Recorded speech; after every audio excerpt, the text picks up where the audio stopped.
What's up, guys? It's D22, so Wayne Chiang of the Live of the Bike Poker stream. Oh my god, this is the legend, Zack. If you guys never heard him speak or talk to him, you'll see this phenomenon where you speak to him or you listen to him and your IQ goes up by like 6.3 points. So, you're in for a treat. Wow. It's a strong intro. Thank you, Ed. Well, All right, man. nowadays I'm hitting the 100 IQ after talking to you several times. Just call me up for a little boost. Yeah, no, it's I'm doing okay, and thanks for all the stupid questions I have for you for poker.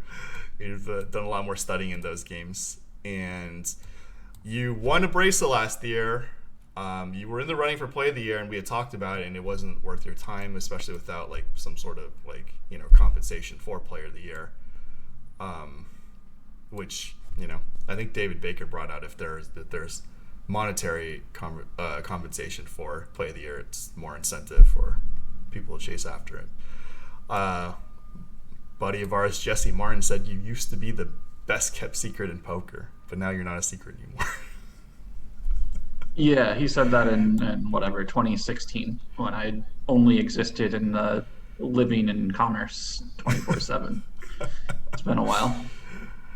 And I say on Live at the Bike broadcast all the time, usually if I see a play, I'm just like, and I don't necessarily agree with, I'm just like, yeah, I don't recommend that. And then when I see you do it, I'm like, Dan's right. I'll just take a back seat and watch you do it. That's how much cred you have. So just want to get your background on poker. I don't know how much the audience knows your backstory. Sure. I can give a brief rundown. I started playing in 2003, right after Moneymaker won the main, and it was on ESPN. The only notable thing about that is I was 10 at the time. So starting to play meant more. Initially, I would force my friends or family to play at pretty much every possible opportunity that I could. And when people started saying no because they were tired of being told to play poker by a 10-year-old kid, I started making online accounts to play all the play money tournaments back then. So that was the era of Paradise Poker. I don't know if everyone will know that because that died pretty soon after that. But my first account was on Paradise, and then I remember in middle school, like after basketball practice, I would always come home and play every single party poker play chip tournament as well. And then Full Tilts and Poker Stars. I slowly, as I got older, started playing free rolls. Full Tilts and Stars used to run, on the hour, $100 to $300 free rolls with like 2,700 people in the field. And, occasionally you would win $10 and try to spin it and would eventually, bust it and just keep firing. But that's how I first got into it. And I don't know, okay, not gonna throw ourselves under the bus, but you vaguely remembered one of my screen names, I think, on Full Tilt. I don't want to mention any of our stuff. So then how did you ascend to, 1 Bitcoin, 2 Bitcoin stakes? or whatever stakes you're playing? So I did this for a long time. I wasn't like a winning player at all throughout my like early teenage years. I was just sort of a degenerate losing player who couldn't get enough of it. First lie. I'm just kidding. Go ahead. Even though I really wanted to be good. I remember I had my dad buy me Dan Harrington's books on poker, and I read those when I was 12 or 13. I read Super System when I was around that age. I tried playing mixed games online.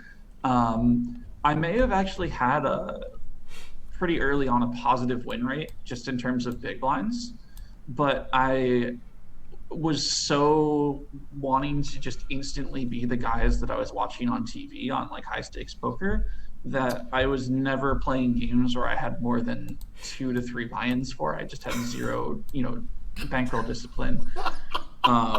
I don't know, around like age 15 or 16, I might have run up something like a 20K roll once from one of these free rolls. Pretty, like, just a Whoa. very going up stakes. And then I ended up, playing something like 200, 400 heads up limit hold'em against whoever was in the lobbies and busting it very quickly. But, every one of those buy-ins was basically like that was spun from buying in for my entire bankroll for the minimum buy of whatever table I was buying into. So I remember I used to have like $100 and I would immediately jump into, $1, $2 no limit. And then I would have $500 and I would jump into, 510. And then I would have like $1,000 and I would jump into 75, 150 limit stud high or limit Raz and just like try to make it happen. So most of the time it wouldn't work out and occasionally it would. But eventually it always comes crashing down. And it wasn't real money to me at the time, which is a part of why this was like it was under someone else's name. I didn't have a way to withdraw it. The money didn't really like tangibly mean anything. And it was sort of like I was addicted to other video games, or addicted, whatever at the same time. And this was just another video game with like a score that you just try to run up and see what your high score can be before it goes back to zero. Was kind of how I looked at it. So this is like the most realistic scene in Rounders, where Mike McDermott just says bankroll on table, like right at the beginning. Yeah, I mean, it was definitely always bankroll on table. Although for McDermott, like it means something to me. It was always just like from these free rolls. It never really was. It was always just like whatever. Like this is fun, and when I busted it, I would be sad for like a day, and then just it because it never really felt tangibly like it meant anything. But your life didn't depend on it, right? Like you weren't paying, like you were still a kid, so no, I like never cashed out during this time. Towards the end of high school, I started to think about what I wanted to do, and I thought this seems like a cool thing to do.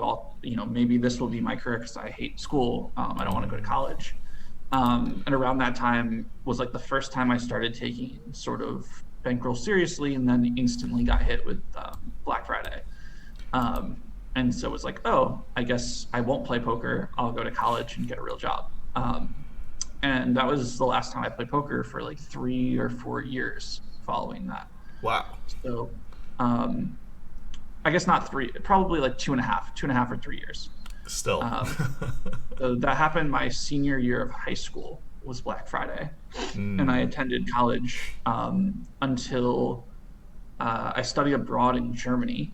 Second semester of sophomore year, I ended up at a casino in Wiesbaden in Germany, and kind of liked it. Played a couple times. It was cool. They had like a dress code. You get up in a suit or whatever, and you play some 1-2 euro with uncapped rake, no limit hold'em. Where the game's completely unbeatable. Everyone's clothes are worth 50 times more than the amount of chips that they have in front of him. Whatever, but it was kind of like, oh yeah, I sort of like poker. And so when I got back to the States, I was 20 at the time, and I went to Turning Stone, which is an 18 plus casino in upstate New York, where a lot of other poker players have you'll hear reference from before they turn 21.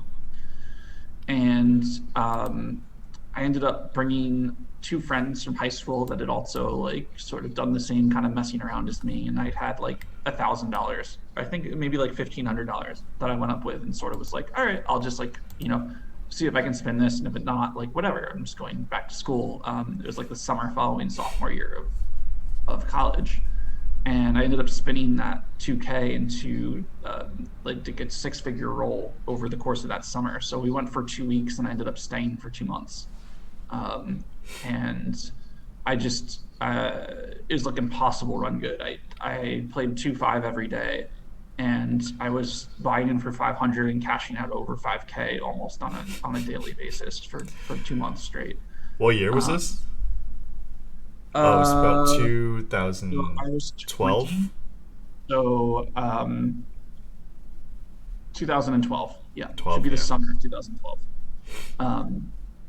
I must have had a 5K stack in the 500 max buy game 20 times that summer. And then there were a couple 510 games that ran when a poker night in America, the first ever poker night in America came while I was there. And there were some big games that I shot took and ran well in those. There was one guy that played me heads up one night and lost an impossible number at 510 in the middle of this as well. And by the end of that, I was like, oh shit, like maybe that thing that I thought I wanted to do, 2 or 3 years ago is still an option. Because I'd never considered live poker a viable way of playing, because you read all the things back then on 2+2, on Pocket Fives or whatever, and everyone talks about how, how could you ever make money at live poker? You get like, 1/20th as many hands. Think about how bad players have to be. It's impossible for anyone to be that bad. Like, you can't possibly make a living playing live poker. And I'd sort of read that as gospel and had written it off as even an option. But you were, what do you think about it now? I mean, I feel like live is a lot easier. Yeah, I Online. mean, the difference that was being missed was that online, the best player in the world can play every single table on every single site at Yeah. the same time. Yep. Whereas in your live casino, the best player who happens to be currently available and wanting to play live poker has to drive to the casino and can play one table at once at one stake. So there's a huge difference in terms of I think that's like the biggest contributing factor to what made online so tough is it really only takes a small pool of extremely good players to Just, make online. just Um, miserable. I don't like miserable, but it's actually a competitive environment as opposed to a like recreational friendly gambling environment. It becomes more like a sport and less like gambling or what poker pros the like classic poker pro is looking for, which is easy money or easy mark. Right. Yeah, that's. When did you branch out from No Limit Hold'em to the other games? Because I think right now you're more known for. Well, I guess you play everything, but you're more in the streets of those like mixed games. I mean, I started playing them like 12, 13. Like I read Super System. I was interested in the games. I definitely was playing, stupidly large heads up Raz stud 8 tables, PLO 8 tables, limit 08 tables back in, 2006, 2007. I used to love playing F tops on full tilt when I had rolls because they would have all the mixed games just like the World Series. You get to play the $300 08 tournament and you get to play the $1,000 like horse, the big, super skillful horse tournament or whatever. But I certainly wasn't like taking them. There's a difference between playing and really trying to get good at versus like just reading Super System is not trying to get good at a game. It's trying to not give your money away where everyone is laughing at you under the table. And I don't know. I started playing mixed games in like 13, like right around when I first turned 21 and got to Commerce. There was a point where I was at the 10-20 no limit table and everyone was extremely serious and grave and made fun of players for making bad plays. Everyone seemed super bitter. I don't know. It was a really toxic environment. And then there was a mixed table at Commerce that everyone was in their 50s, looked like they didn't really know the rules of the games they were playing, and also like were having a good time. And I sort of was like, this both looks like a softer game.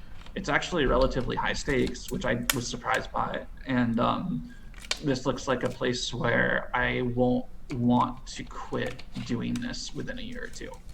And so I tried to make an effort to learn those games at that point.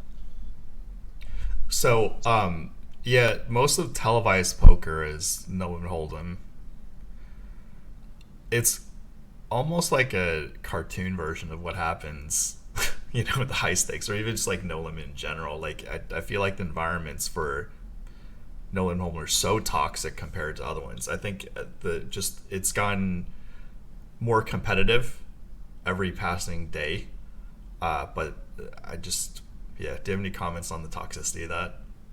I mean, so public games, it's really interesting. So a group of players who are like legitimately like toxic in terms of just how they act at the table started to show up in like, early 2010s. um, I hate this word toxic because it's starting to get used just to describe people who are better than other people at the game, which is not something that I like, and has really made me sad over the last couple of years. Is that private games have been used instead of locking out people who are miserable to be around. It's just used by hosts to lock It's out like, anyone that they perceive to wait, extract money from the business they're running, which is the game. But there was like a development of people who were actively, almost seemingly trying to be as unpleasant to play with as possible. And in online, when people cut corners to try to steal every dollar of EV, it's like very frustrating. When someone does that to you live, it just, and then everyone else starts doing it. It just becomes such a misery pit for everyone around. And this attitude of I'm not here in any way to. socialize. You're right. And to be fair to myself, uh, I sort of came in with that attitude when I was 21 from coming from online, and also from getting cheated in some home games when I was 21 in LA. I had this like it's me against everyone else mindset where I stopped sort of believing in the character of anyone else. And I guess that's like a logical place to end up. But if you're observant, like you realize pretty quickly that everyone is, people are not, everyone is not evil. And it's not hard to identify like who's just trying to be there and be pleasant, or be a good, ethical participant in the game. And to continue acting toxically towards people like that is just like you're part of the system and you're part of the problem. And so I like to think that I've completely outgrown that phase, and it disappoints me to see people who have been like this for so long in the public games and continue to just be this huge ball of toxic waste. Just cutting every corner, telling everyone else basically, fuck you, I get mine, like you don't get yours. And doing everything they can to squeeze every dollar out of any interaction they have with everyone around them, regardless of any impact. Yeah, I mean, I remember coming up, like, part of it is like they're different types of personalities. See, part of it's their game. Some people are actually like that, and that, the game kind of drags your soul down into a state where, like, I could remember several times in my life, I'm just like, dude, I'm just like not a very pleasant person. Not even talking about the downswing part, which we'll get to, but like, yeah, just the environment, like a lot of factors, like chasing peak, like downswings. Like one of the things that it hasn't affected me much was like jealousy of somebody else, like a good player or lesser player, like performing well and you're not performing well. Like there's just I'm sure there's like a lot of factors, or yeah, or just like in the big games sometimes it only runs like once or a few times, and then you just like get buried in that thing and just like wow, and then there's like just no feasible way to like chase back the losses in a smaller stakes game over a short period of time. Right. Um, I don't know. Jealousy has also never really been a big issue for me. I feel like I get motivated by people doing well to try to do better instead of like upset that they're doing well and I'm doing poorly. Um, but it's definitely something that makes people be toxic. It's like it is a character trait that a lot of people out there have. Um, and as far as like the game dragging you down, like again, I feel like the game did that to me, at least when I first started. But it, to me, it shows like a lack of, um, I don't know, character almost, if you can't overcome that within a period of time where you have people who are acting so shittily to people who are clearly trying to be ethical, um, participants within the system and within the game to basically like constantly stab those people in the back just to get yours, because you have some sort of warped notion of it's me against the world after a bunch of years in the system, and observing that there are plenty of people just trying to go about business in a forthright way is just really disappointing to me. Yeah, I mean, it's tough, and like poker gets ripped on for certain things, and there are definitely certain bad things. But I feel like just delving into other industries, it's all like it's all rough the higher up you go. So, um, and things have gotten a lot harder since back then. If in you like you said, one on the mixed game because it's more pleasant, it's probably more potentially more profitable. If people deviate from no limit hold'em, do you have any advice for them? In terms of like where to find mixed games, or how to learn mixed games. Yeah, or the other forms, because I mean, you're one of the people that plays like everything, right? And like, what Yeah. would you suggest? Like, if somebody's playing no limit hold for a living, and uh, I think a lot of people have brought forth that no limit hold'em may not be the best game in the room. There's in LA, I think you mentioned this as well. Like limit hold'em is a slightly healthier ecosystem, and there's PLO and there's mixed games, and there's other options besides from cramming your head into no limit hold'em. Yes. In my opinion, if you're out there and I assume this question would never really be geared towards anyone really playing extremely high stakes at this point. If you're playing mid stakes no limit, if you're playing slow stakes no limit, you're playing 1, 2, 2, 5, even 5, 10 as a career, and you're interested in changing the game that you play, but not actually changing careers from poker. Once live poker comes back, um, like usually the best game in your casino, if it exists, not every casino exists, but like at the bike, at Commerce, like if there is a mid stakes mixed game, that's usually almost always a more pleasant environment than the no limit table that you're at, and oftentimes it's just a better, softer game, better win rate type game. But you have to, the trick with that is you actually have to take the time to get good at the games. You can't just show up and not know the rules and beat everyone, Yeah. which you crazily kind of could in 2011. But it's not quite that soft anymore, but it's definitely so much less evolved than No Limit still. And you'll find that it will take a lot less effort to get good at that, than it has taken if you're a winning player at 510 live no limit at this point to reach that point.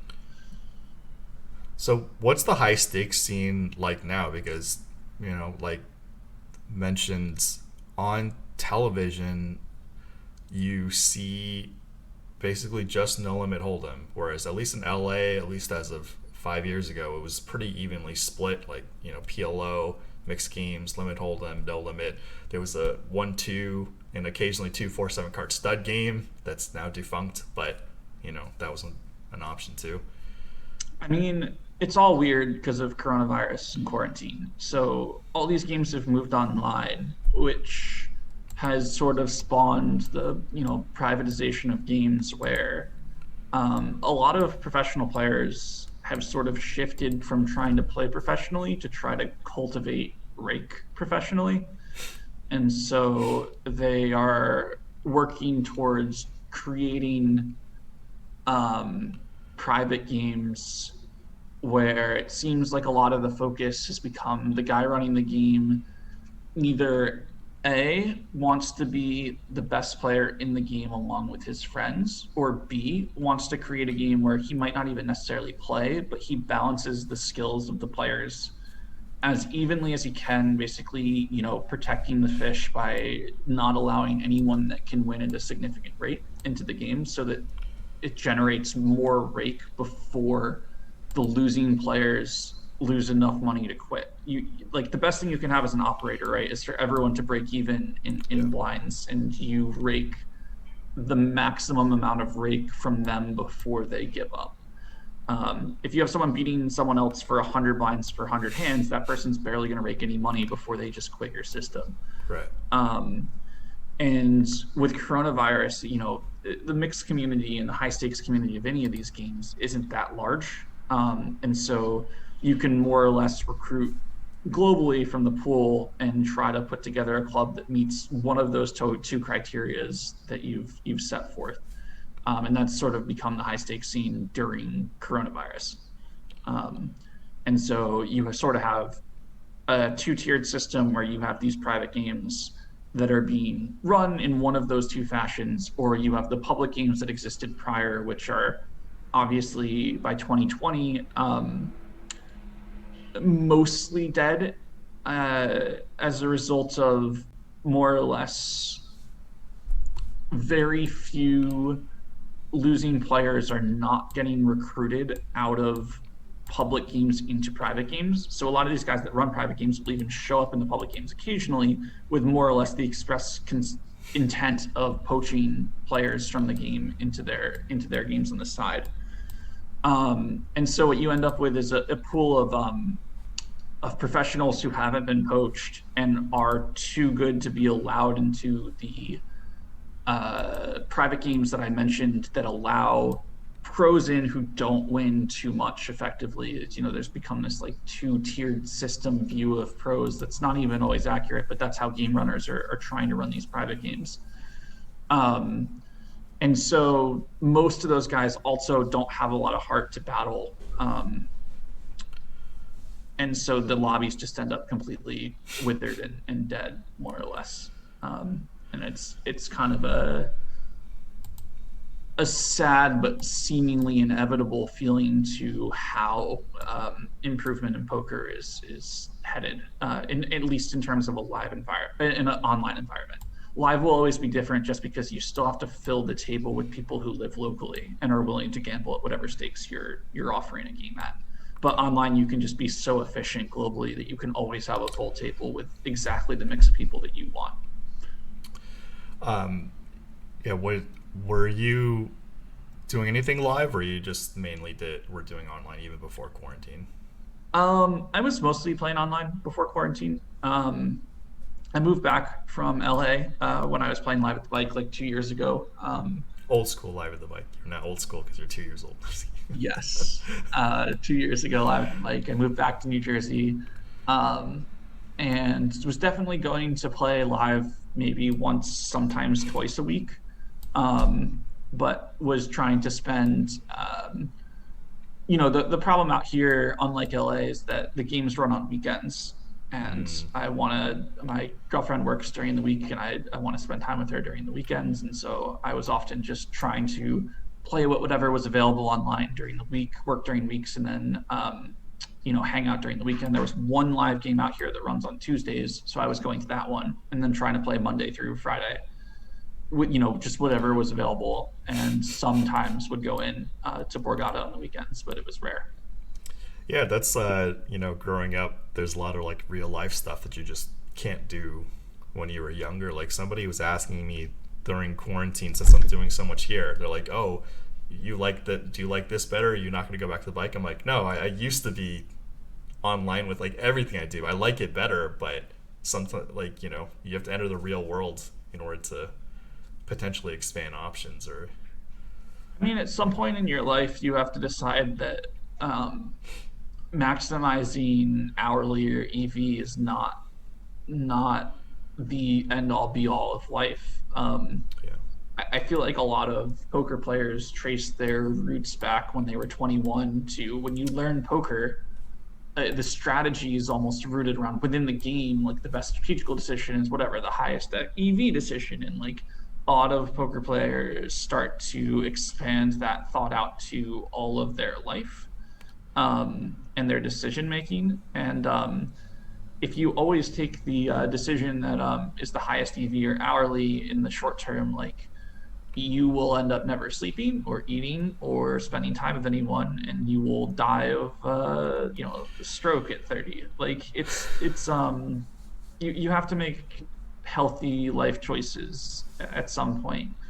And I think the sooner it's funny, when I was 21, a lot of people told me this, and I thought they sounded stupid. And by 24, I'm now telling, I was then telling 21-year-olds like the same thing. And they were calling me crazy. So, it seems to be a never ending torch pass of people who get into poker, that when they first get in, you suddenly have this uh, stream of income that seemingly was impossible, usually for whatever qualifications that you have in life otherwise, especially at that age.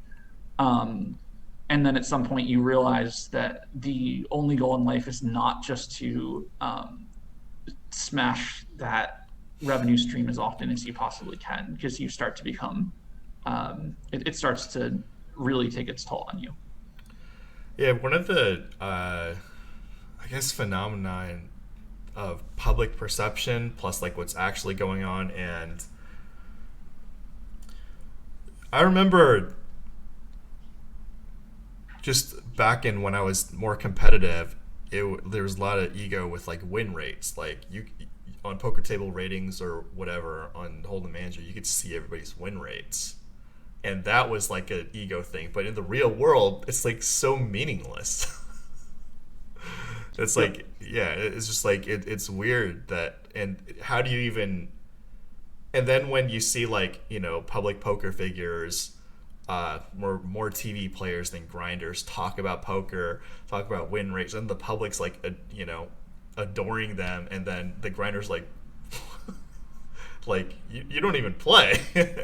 And yeah, it's just weird. Like the people you see day in and day out, like whether it's live or online, and they're there and they're raking chips, they're the winners, and a lot of them you just like the public doesn't even know about.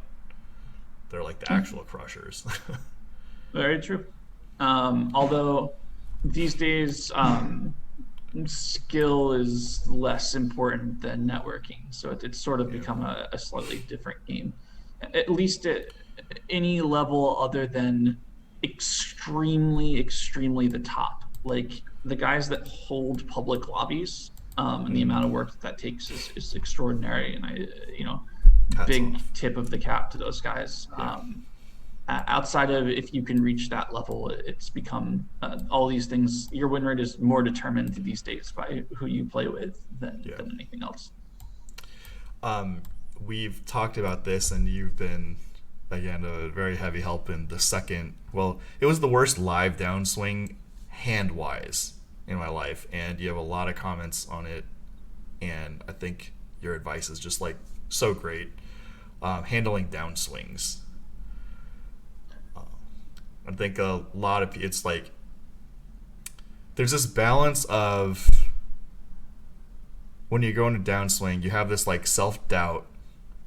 Sometimes it's irrational, but there's also a fine line of, are you even beating the game? And that's kind of hard to, I guess, discern with the psychology aspect.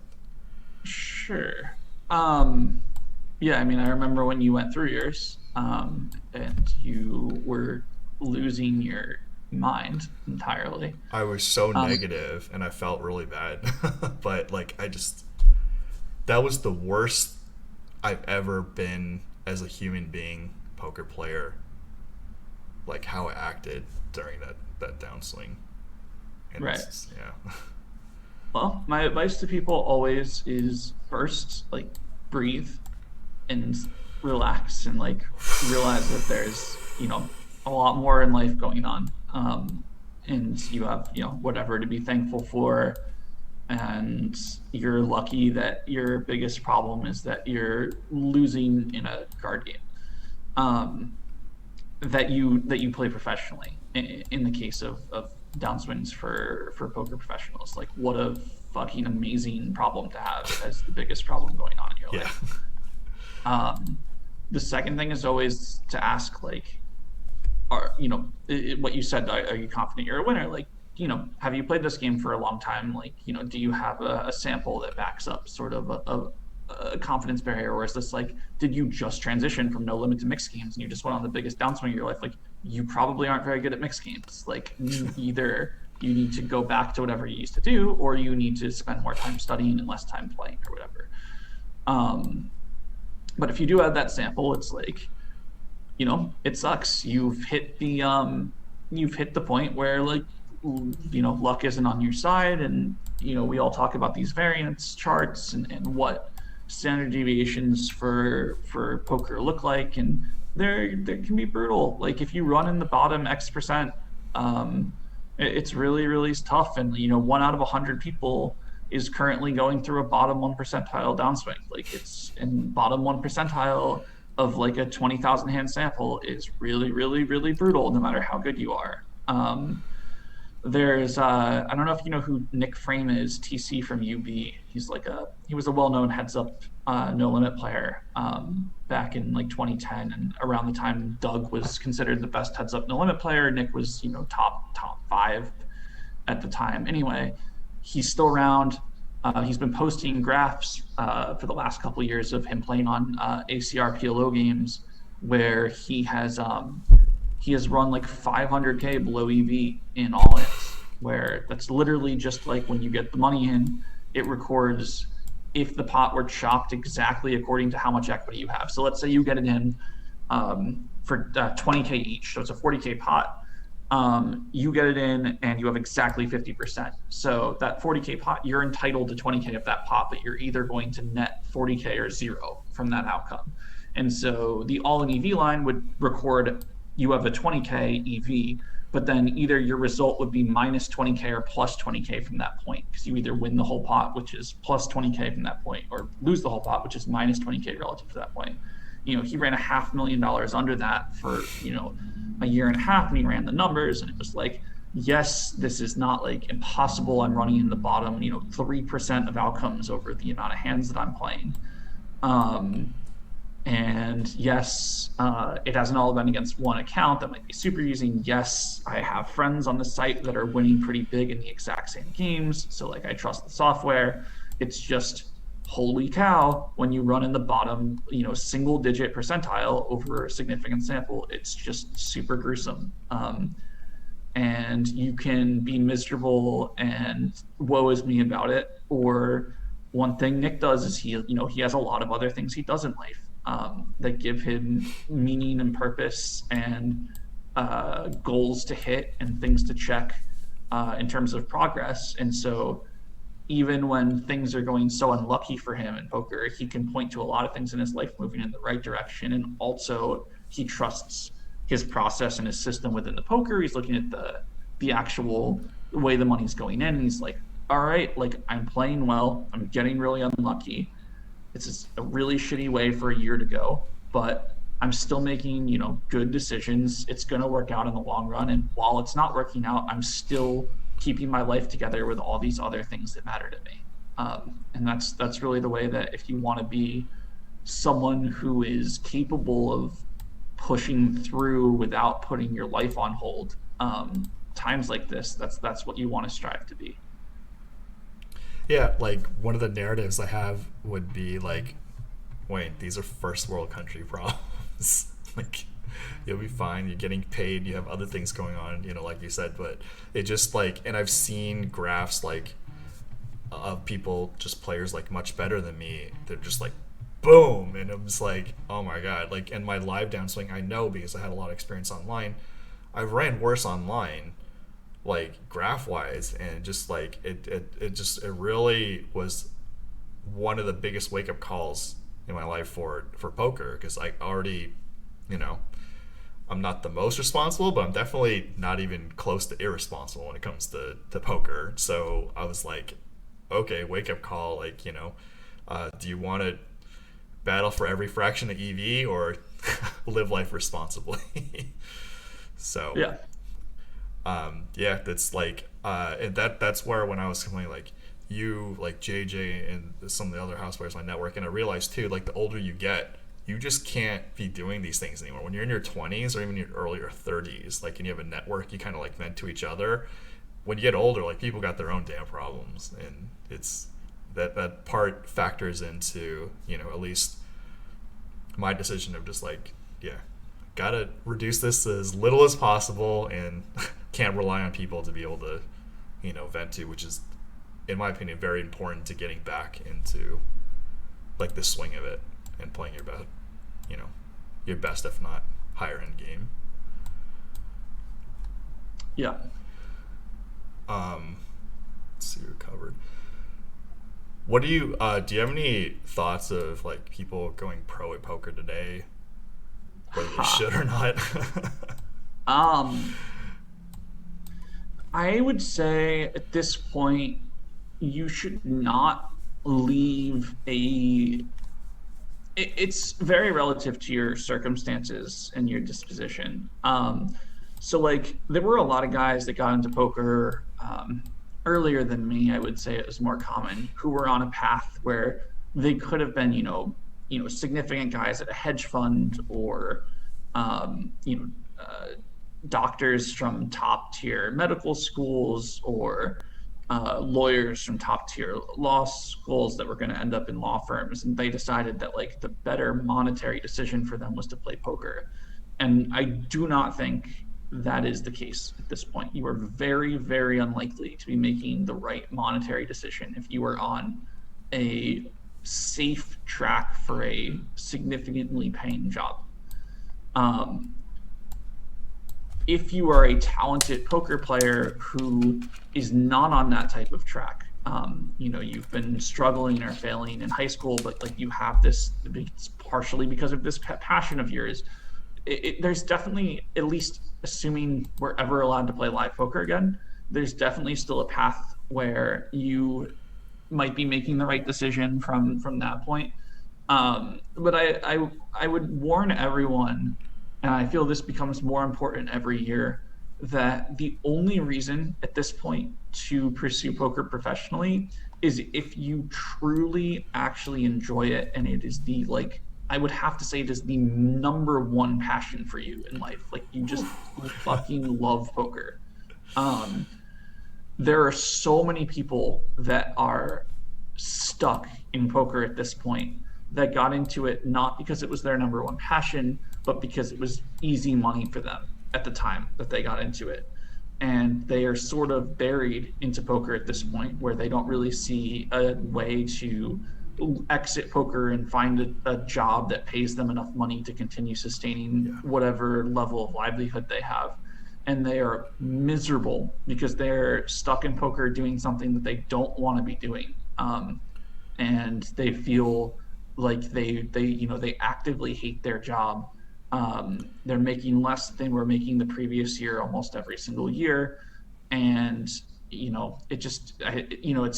it's funny. People say that they got into poker to avoid the trap of the 9 to 5 and the trap of like hating your job and being miserable. So many of the guys that did this because haha, like this is easy money and free or whatever, have found themselves seemingly exuding the same qualities and energy that you typically associate with the guys from Office Space that are stuck in their cubicles and want nothing more than to get the fuck out of the job that they're in, but don't really know what else to do.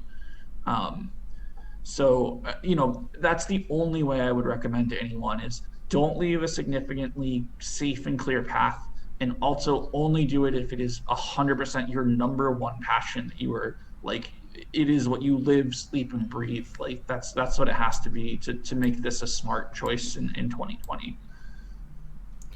Yeah, I totally agreed. Like a lot of stuff back then is just like fire up, lobbies or just show up and you'll do decently well, and you don't have to be like, the top player, and that would be appealing versus going to a job. And then I've commented on this like, maybe over 5 years ago it's starting to happen when you just have to like chase down games, or just like you have to like try to get in, and you're a slave to the game now instead of this like 9 to 5 schedule. And then the 9 to 5 schedule doesn't even seem that bad, like when you like if you get locked out or you're just like you get a text. Right. When you're chasing down games, it's actively worse than a 9 to 5 because you basically have to be available to play the games when the game is running and available, which is not often and is completely sporadic and random. At least 9 to 5, like when it was going to be. The reason people liked it so much in the past was because it was available 24/7. Yep. Literally, you could build your schedule. And that's slowly, and again, this is why there's like a difference partially between don't leave like a safe path. Like there's always going to be more or less 24/7 decent, like 2-5 no limit that you can make 40 to 50 to 60K a year very easily at your local casino, whatever your skill level is, as long as you're willing to put in some energy. And if that's competitive with what your current life trajectory is anyway, then if you actually do enjoy poker, it's a pretty good spot. Um, but if you want to like make it at higher stakes at this point, like unless you truly love poker, again, it's sort of a worse situation. It's slowly evolving into a tougher situation than many actual jobs are, in order to be I agree. proficient and available for it. And even then, you might not, depending on who you are and what your personality is, it still might not be enough to really find enough access. Yeah, I mean, I touched on a lot of good stuff, and just like I have other interests, and I have this like weird. I've evolved to some kind of weird niche where, like, I guess if you're a mid stakes pro, and that's basically what you focus on, you have to like focus on it. But for me, I could just kind of like wing it and don't have to worry about so much. But I feel like I'm in a more unique situation than most people pursuing it. Yeah, I mean, you are. You have a lot of other. Avenues. You're doing more than just poker, which is a different thing, and is very different from telling someone to maybe Go. try poker on the side versus like drop everything and attempt it as a career. Do you think it's more viable if like they have a normal job and just like, put in 20 hours a week or something like that? I mean, again, it's more viable, especially at like if you're just going to play low stakes where a rudimentary understanding of the game is enough to have a win rate. The problem with higher stakes poker at this point is either you network your way into a game, but like if you're networking your way into a game these days, if you're not sort of like connected in some way with the game runner, if it turns out you're a favorite in the game, very quickly the question sort of becomes, well, why are you here? There's you're often only being invited to games where more or less the point is the game runner expects you to lose, and then if you prove that not to be the case over whatever sample satisfies them, they might just remove you anyway. So it starts to get quite capped at the higher limits for you, even as a side project. And if you're playing public larger games as a side project, you can't really do it as a side project because the skill cap is just too damn high that like it actually takes to become a winning no limit player at mid to high stakes these days. It takes a significant amount of time and energy to improve the skills beyond. Just reading a couple books is not going to do it. Just watching a couple run it once videos is not going to do it. The game is really evolved past the point of casual studying being adequate for being someone that can beat these games.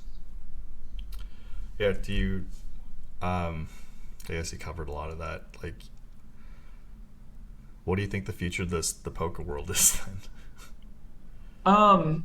I think low stakes is going to remain what it always has been, which is 2-5 to maybe even a 5-10 will probably continue to exist in a public format where the game will be not impossible just because there's enough people with access to that kind of money that just are looking to gamble and like the idea of poker, that the tables will always be flush with people who aren't very serious about the game. Everything above that is more or less starting to get efficiently poached, which means more or less there's a group of professional poker players who encountered a fork in the road in the last couple of years where they no longer were either a favorite, or B, enough of a favorite that it felt worth their time to continue pursuing poker as just a player in the future. And the fork in the road more or less was, I can quit poker or I can create a private game because I have such a familiarity with the poker world Yeah. and make my money through either some combination of playing in this private game that I create, that I create an environment in which I am now the level of favorite that I want to be, or B, um, whatever, I'm just going to make my new profit off of the rake from this game and maybe any other opportunities that come with running that game. Like maybe I can start sports booking my players as well. Um, and so that's started to happen at pretty much every stake above like that 510 limit.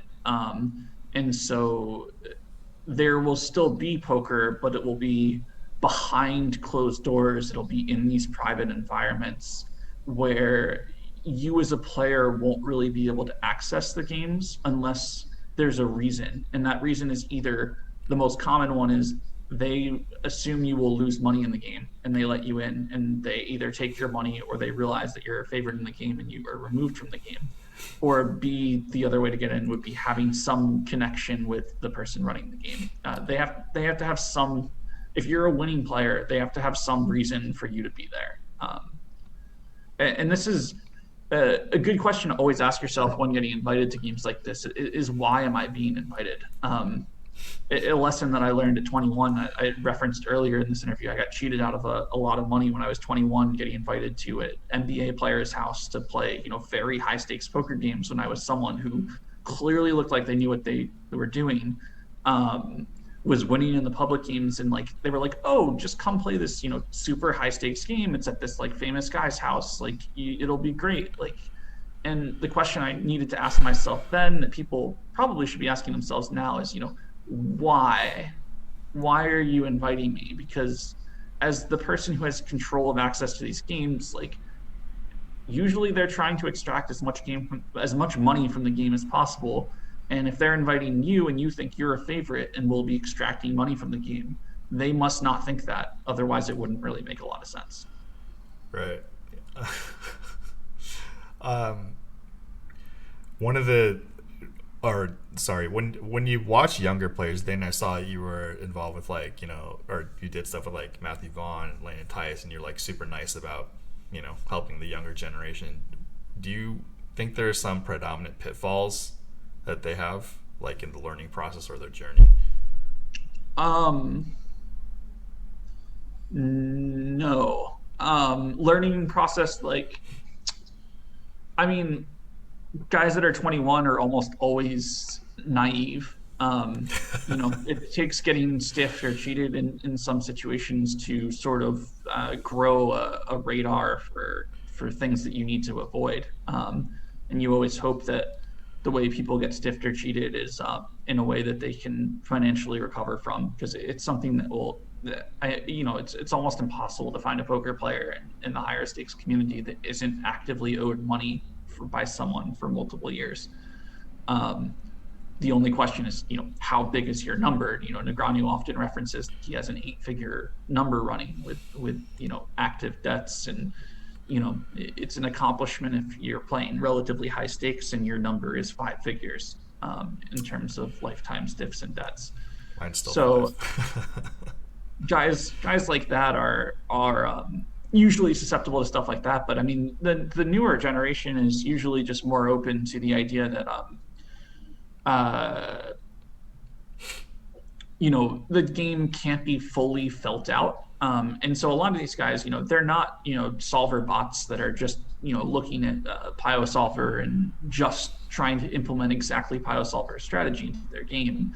But they at least respect it as, some tool that is supposed to be looked at and used in combination with their wits or their brains. And it's this cool little, I'm going to use some of the studying tools available and some of my brain and combine those into doing the best to become the best player I can. And they're super motivated to do that. And they often are quickly becoming incredibly competitive in the higher stakes games. It's just a question of access at this point for them.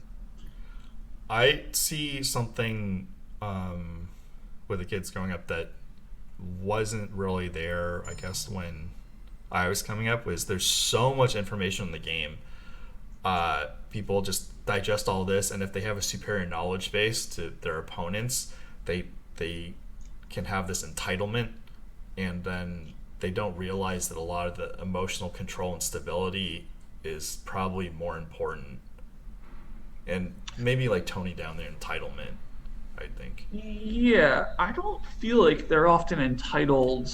I don't get that vibe from a lot of them. Although I felt hung out and talked to guys. Like I feel like when guys give off entitlement vibes, that's like not someone that I would spend any time hanging out with or chatting with. So I might have like actively avoided. Those are the guys that are often the ones that I'm describing as extremely toxic at the tables in a live environment are guys that give off massive entitlement vibes and berate people for bad plays or whatever. Like, what the fuck is wrong with you?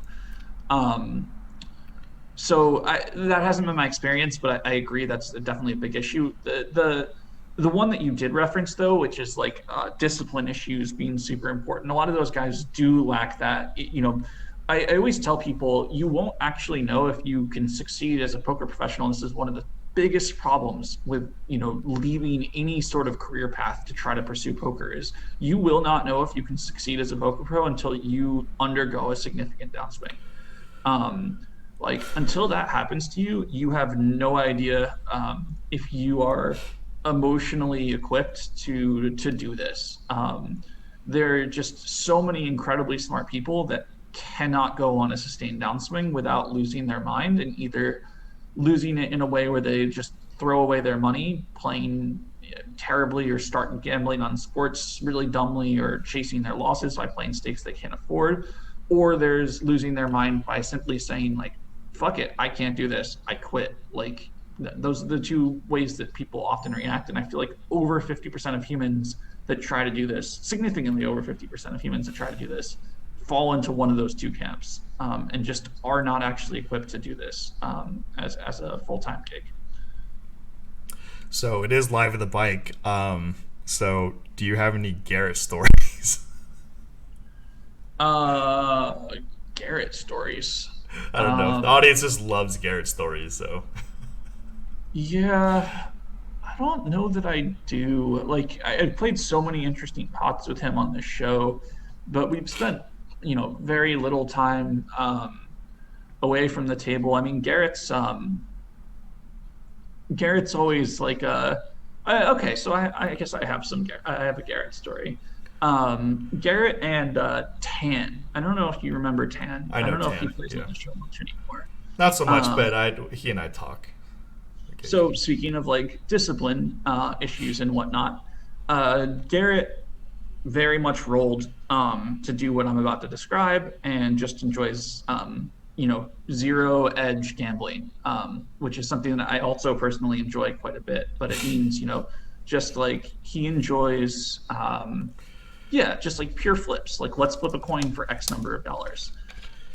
So when Tan first spun up a roll,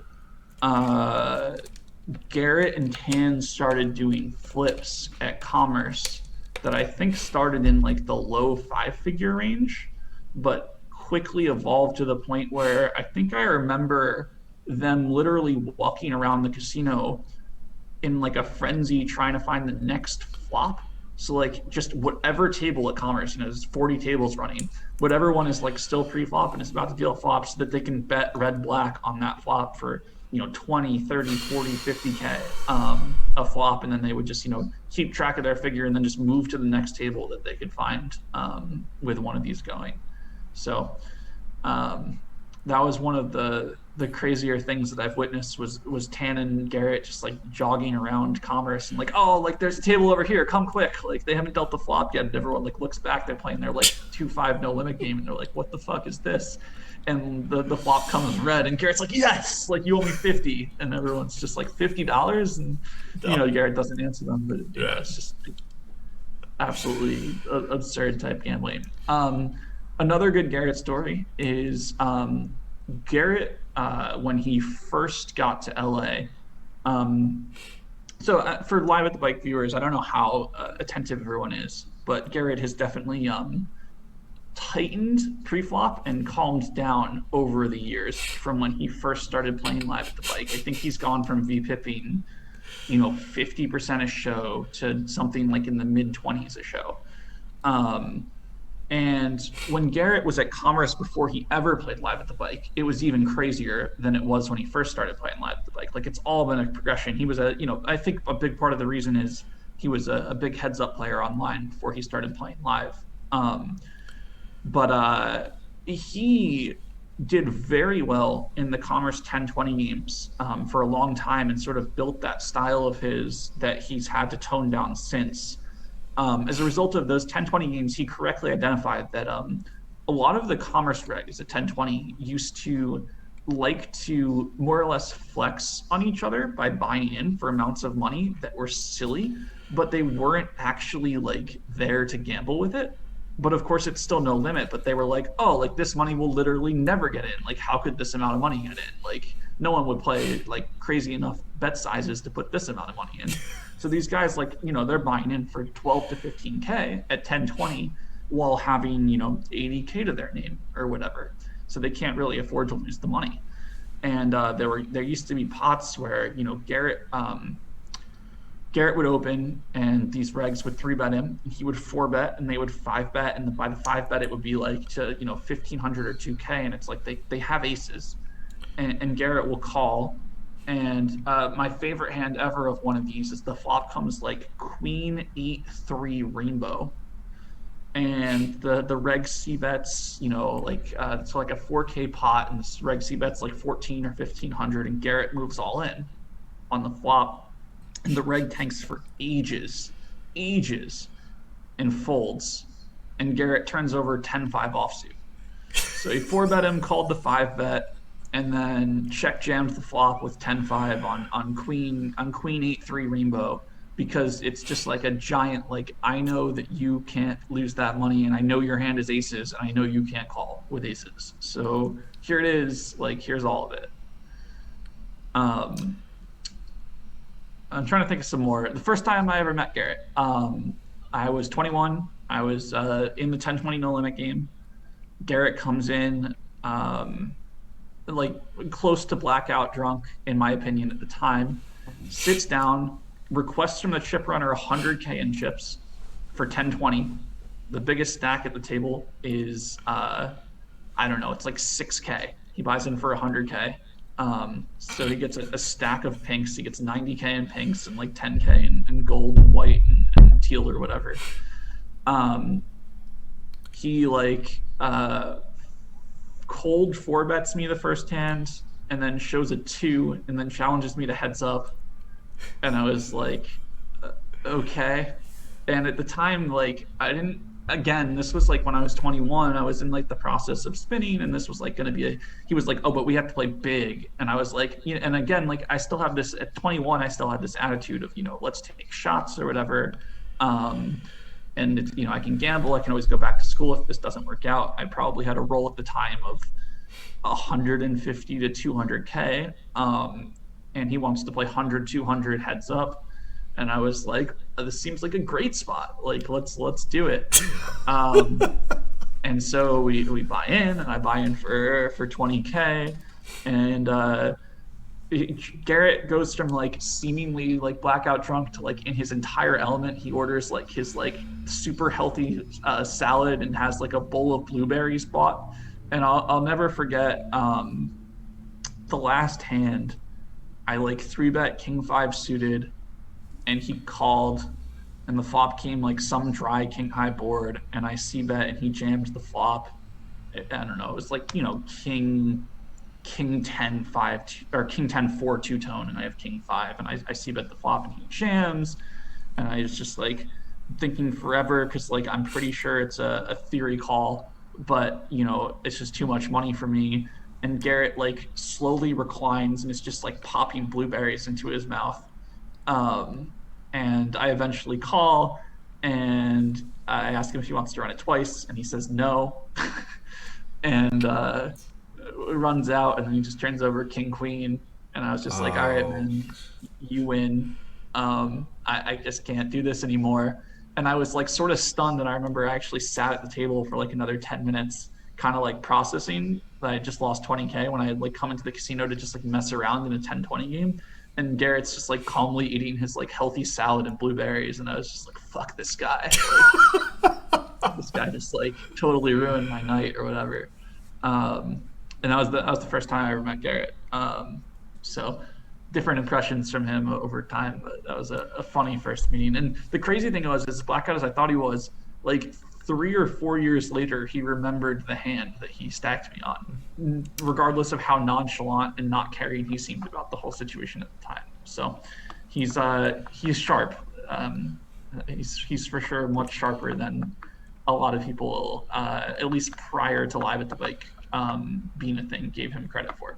That was so. I mean, that was like a weird impression because like I played 1020 with him back in the day, and when I saw him, I immediately thought he was like very good. And like I guess some people would say this guy's official, this guy's DJ. I'm like, what? Do we see the same things? I mean, I don't know. But this was like I don't know, way a long time ago. Yeah. I mean, I just viewed it as like I didn't really understand how live poker worked at the time, and I thought his strategy was terrible, and like he was a trust fund kid giving away his money.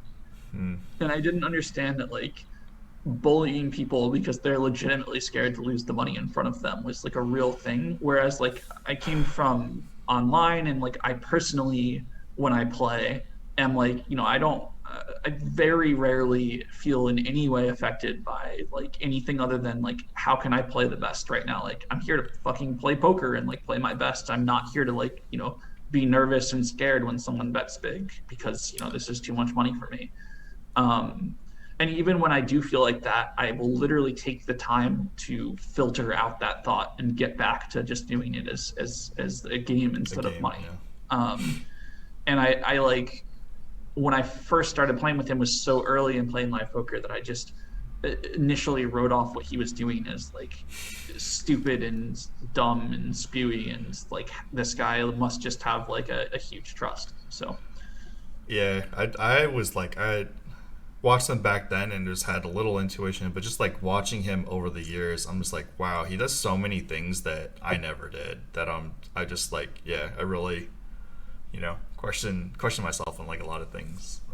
Well, one of the cool things also that was borne out by all this computer software help that we have for No Limit now is that almost certainly massively over bluffing was the way to go for pretty much all of the history of No Limit, maybe even up till now, but like it's progressively gotten worse, but it was unbelievably good back then, because we found out now that like the thresholds for calling down 200 blinds is, you don't get to fold top pair very much in No Limit Hold'em. And you watch old videos of people folding sets and people folding two pairs and stuff. Like, it's just, when you're doing that, all you're doing is like, you're staking a claim that your opponent doesn't have the proper number of bluffs versus the proper number of value. You're like, I think he has way too much value here. And so I'm going to make these folds that are not sound in theory, but like, they win. I think they're going to win because I don't think my opponent's capable of bluffing or whatever.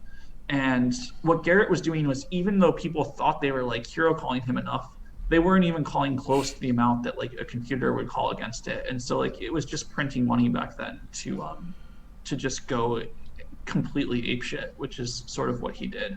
I don't want to like credit him as the only person that was doing it, because there were other people around, but like in terms of people that were visible to me at Commerce when I first got there, like he was completely insane by every standard, and I think it was really smart at the time in retrospect. So I guess we'll cap it off with you have a hand that you have with them that you don't really like, which is the you have Garrett dominated.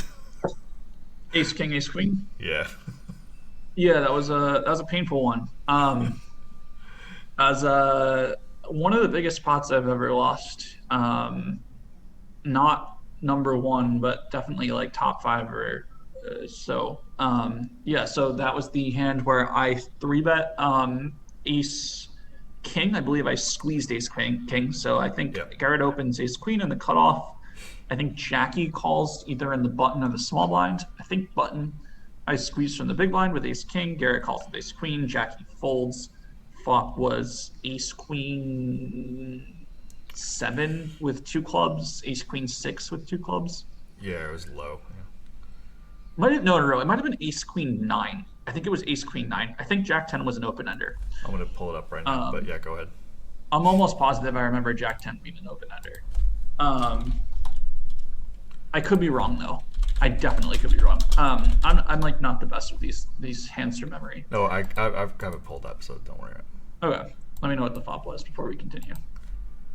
I know that it was ace queen 9 against your other buddy Aaron Sachs, because you had a set of 9s. That was ace 9 6. Oh, sorry, ace. It was ace 9 6. Oh, Jack. okay. That one I remember because I make fun of Aaron so much for it. Okay, just kidding. I don't know why my computer's crapping out, but this sucks. That's okay. We can do it. I mean, it's pretty much the same hand no matter what. Anyway, it comes ace queen high, and I chose to check ace king. We're 450 big blinds deep in this hand or something crazy. I believe the big blind is 200. Garrett's open is just 600, and we're like 90k effective or something like that, maybe even more. We might even be 100k effective. Might be 500 blinds. I would open now. So Garrett's in the cutoff, ace queen of spades. He raises. Jackie smooths 10-7 of hearts in the small blind. Small blind. Okay. Small blind. I squeeze ace king. Ace of diamonds. Garrett king calls. of spades. I make it 3600, right? Something like that. You make it 3200. 32 from the third blind. Flops ace queen 8, 2 clubs, so Jack 10's a double gut shot. Ace queen 8. Okay, so it's a double gut shot. It's an open ender and a different line. Okay, so anyway, I choose to check. One interesting thing about super deep no limit hold'em is the amount that you're supposed to check in spots like this versus regular depth poker. I remember being really curious about this hand afterwards, obviously, given that it was one of the biggest pots I've ever lost. And I was shocked to find that, you know, the way a computer handles this spot is it does a lot of checking, even with things like sets of aces, sets of queens, and it does a decent amount of checking with, which is not something that people almost ever check, because when you have a set of queens, you're usually trying to get 3 streets from an ace. Right.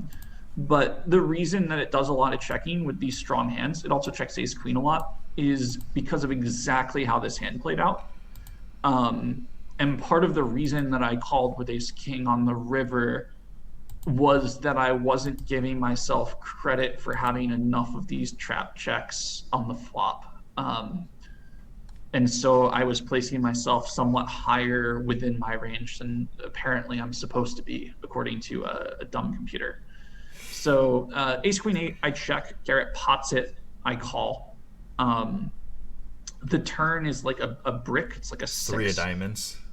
3? Okay. 3 of Offsuit diamonds. 3. Yeah. I check and Garrett overpots it. He bets like 110% or something like that. And I call. Obviously, I still have ace king. The crazy thing is just like the size of these bets. Like this turn bet is 100 big blinds, I believe. I think he bet 20k on the turn. He bet 20k on the turn. Yeah. So like this pot is like massive in terms of big blinds, but really all it is it's just a 3-bet squeeze pot with a pot size bet on the flop and a pot size bet on the turn. It's just the squeeze is so big and the sizes are so big relative to what people are used to seeing. And again, dumb computer, you know, check calls ace king on the flop, check calls ace king on the turn. Queen on the river, offsuit queen on the river. So it reduces the combos that he has of queens and ace queen and all these strong hands. And obviously he has a ton of bricked draws. So front door clubs misses, a bunch of gut shots miss, and the double gutters miss. So there's Jack 10. All combinations of Jack 10 are double gutters, plus Jack 10 of clubs is obviously like a straight flush draw. Yeah. So there's a lot of combo draws that missed. There's a lot of just straight gut shots that missed, and a lot of double gutters that missed. Anyway, I check, and Garrett doesn't quite shove, but I think he bets 80, 130% pot. He bets 80K into like 80K. 60, Yeah. it's like 80 to 60, so it's like 130% pot. Um, Silly computer. What do you think computer would do with ace king here? That's a fun question. Computer says call, I guess. No. Computer says call about a third of the time. So it's a hand of indifference where it basically is saying, Oh, right. uh, Yeah. this hand you have to call with sometimes to protect yourself from bluffs, but you don't always have to call because then you're calling too much, basically. And it's saying I've protected myself enough by checking aces, queens, and ace queen on the flop that I have enough full houses here in quads, that I don't have to always call with ace king, which is a really really strong hand on this board. Like I can't stress enough how strong ace king is on ace queen eight two tone three queen run out where the guy bets three streets. Like he should have almost no just dry queen x. Like he shouldn't be betting pot and flop and turn with king queen queen jack queen 10 ever. So like the queen is actively a bad card for him on the river, given that like the only way it improves him is to quad queens, so it reduces queens or ace queen, which reduces the likelihood of.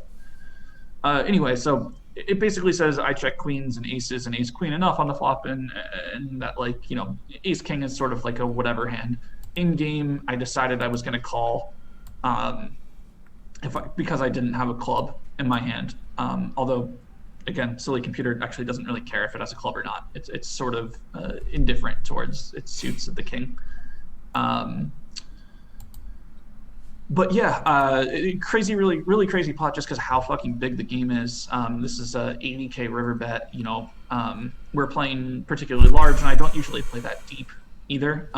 Like I bought into this game for 20K. I was on a, I was winning 85K to start this hand for the day. I remember I bluffed Andy a couple times. I think I stacked John Sin with a set of queens against his aces, I believe, something like that, or a set of kings against his aces. I cracked his aces somehow with some large set, and then so I'm just never, very rarely this deep, and yeah, just a wild pot. And then it added to the fact that Garrett in the middle of the tank on the river gets up to blow his nose. Um, and so, a lot of the comments I remember on the YouTube video and on Twitter from guys like Alan Kessler. Alan Kessler was needling me on Twitter because what a fucking idiot I am for not folding when Garrett would get up to blow his nose. My rule of thumb for spots like this, especially against guys like Garrett, is I'm not gonna play mind games with Garrett because Garrett's gonna win if I try to play reads and mind games against him. Like if the only thing that I do is try to make reads and mind games against Garrett, and Garrett does the same against me and is like tries to like metagame me or whatever, like I'm just gonna get ravaged. Garrett's like the best player in the world at that shit. So you know, props to him. He's at a level that I don't even consider trying to account for stuff like that because I Same. acknowledge that I will lose that game. And so I just try to make good decisions independent of that from him because fuck if I try to start accounting for that stuff. Like Garrett can start pledging allegiance during hands that I play with him, and I promise I will do nothing differently. Like he wins. Like I'm not gonna like there are definitely people in the poker world that I try to make reads against and do exploits and try to play like mind games, and like Garrett is not that fucking guy. I have zero confidence that ends well for me if that's what I try to do. Do you know who Brian Micon is? I do, yeah. Seals the Club. So it's funny because like I did a podcast with him and he had no idea. Well, he kind of had an idea who I was, but he had no idea it was on. I was doing it for Live at the Bike, and he was like, "I've seen Live at the Bike. This dude blows his nose in this like massive pot." And I'm like, "Oh yeah, that's Dan Zack versus Garrett." Yeah. I realized. What did he think about my call? He didn't comment. He just I was just like, at that time, flattered that he came out of retirement for a podcast, and he didn't even know. Yeah, it was a surprising name to see. I thought that was really cool that he did that with you. Yeah, no, I mean, I feel very blessed and lucky. I'm able to pull some interesting people out of retirement to talk. But Yeah, thank you. he's lived a very interesting decade, the last decade. Oh yeah, it's still going. Like yeah, just like the talk plus like what I kind of know that's going on that he didn't delve into. I was like, this. I want to watch this guy for as long as we live. Yeah. There's one topic that I think you're so much better suited than me to answer.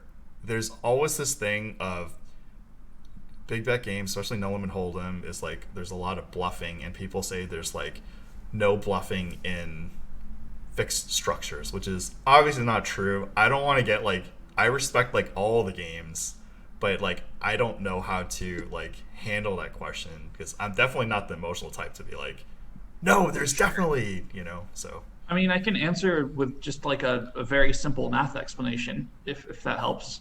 Sure. So let's say the only choice in big bet was if you could bet the size of the pot or not bet at all, and you get to the river and you want to bet the pot.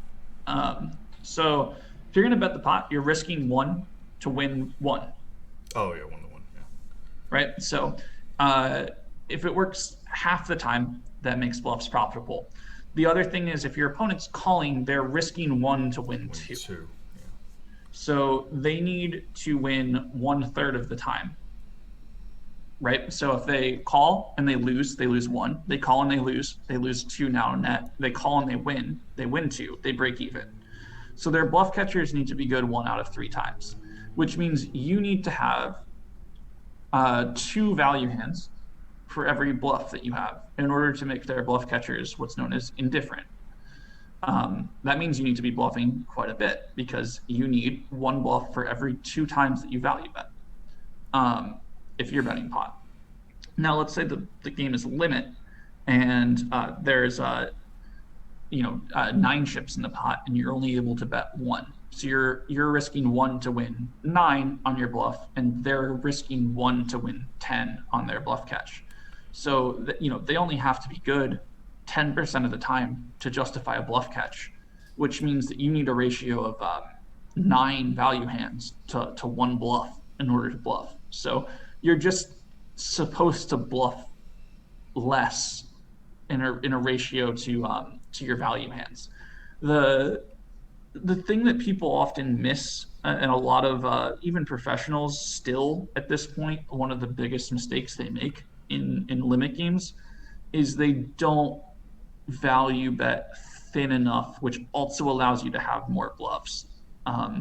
So they often miss value bets, and then the more hands that you value bet, the more bluffs you can have because it ups the ratio of the amount of value bets you have. But almost everyone, and this is why people think there aren't bluffs, criminally under bluffs in limit games.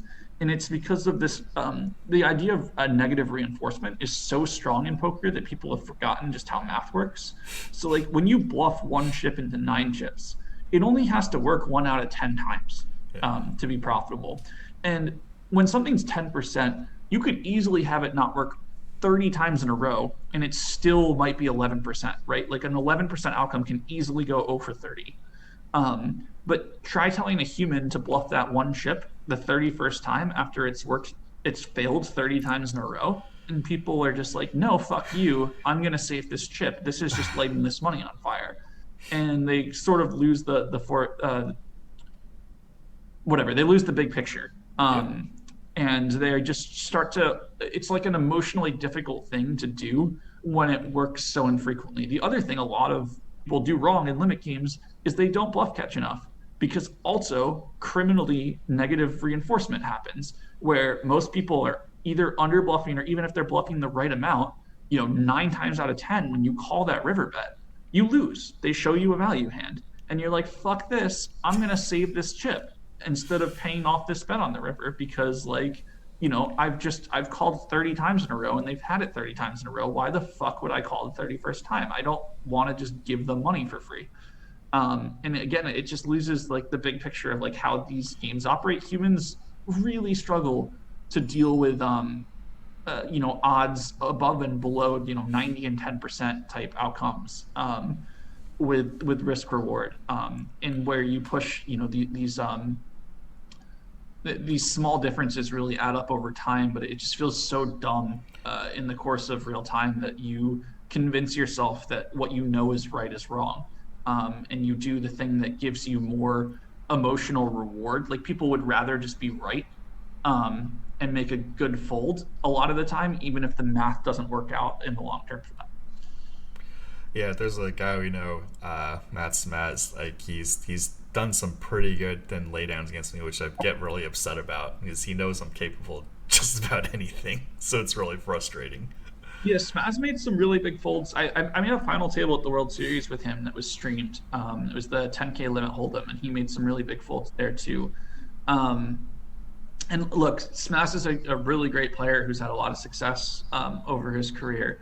Um, but those folds are really smart until they're not, and the penalty for how big of a mistake those folds are when they're wrong is so much higher than when the fold is right. Like when you fold and you're right, you save one bet. When you fold and you're wrong, you often lose 5 or 6 bets.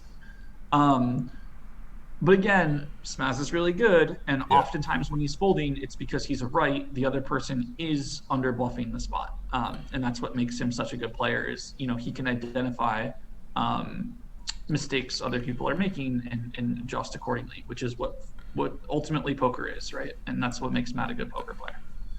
I want to mention a hand too that I had against Poker Stars where I definitely don't mean disrespect. I think really highly of Big Bob K's game, but like, and I guarantee he'll remember this hand because he was so mad at me. It was like blind versus blind. Like he raised, I had 10-7 off, and it was the flops Ace King Queen. You obviously see that, and I'm just like, I could get him to fold on the river if he doesn't have an ace. So I just floated 2 streets, and then when he checked the river, I just like instantly fired 10 high, and then he just like tanked, knows me, and he just like folds, and I just like have a grin on my face, and he picks up my cards and flips over 10 high. He's like, mother. But just like you could create permutations on like certain boards that with certain runouts, if they try to I make mean, an X. people are going to refuse to call down. Part of limit poker is accepting that you make a lot of calls on the river expecting to lose. Um, and if you start trying to save those bets and people notice and try to take advantage of you, you get annihilated. If you start trying to save bets on the river and people are over bluffing you, it is gross what's actually happening to you in theory.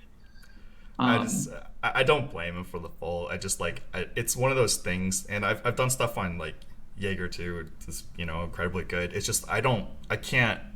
You can't be like, oh, I'm gonna always bluff this guy. It's like sometimes you just spot a situation where you're like, okay, I think this permutation, this board, this game condition, and our history has a high chance of working.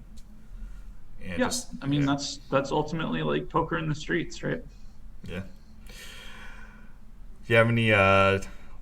Appreciate all your time. Do you have any final words of wisdom for the audience? Um, I guess everyone stay safe and sane. I really would like to see everyone again at some point. I didn't think I would miss live poker and just being able to see everyone as much as I have, but over time, like definitely introverted and like definitely when it's always available is something that I don't choose to partake in as often as almost anyone else that's in this industry. But like, man, it's rough just not seeing anyone for almost a year. I mean, I was surprised too. Like I'm plenty happy indoors, and then when quarantine happened, I'm like, dude, if this is what quarantine's like, I do not want to go to jail. Yeah, I mean, to be fair, I think like I've handled it better than a lot of other people that I've interacted with who are more extroverted by nature. But it's definitely still rough on everyone. And so just to everyone out there, like, just stay sane and you know, we're everyone's having a rough go at it. So Yeah, let's see what happens after the election. All right, guys. Dan, Zach, ladies and gentlemen, I hope your guys' IQ increased at least 5.3 points. And nice to talk to DZ. you, Wayne. I miss What's you, a man. Dan, Zach? You too. I'll see you Take on the care. On the Hearthstone streets. All right, later.